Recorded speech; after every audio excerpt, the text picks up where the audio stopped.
Okay, so here's how to change the battery in a Toyota remote. No tools are needed. Everything you have or you need is here. You push this, remove the valet key, and then there's a tiny little narrow spot on the valet key here that you can use to put in here and pop that open. Take the top off, remove the circuit board,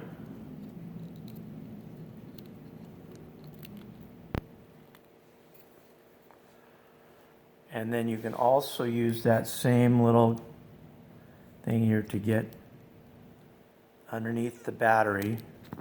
Pop that out. Put the new battery in. Put the circuit board back in this. Take the top, align them, pop them together. Done.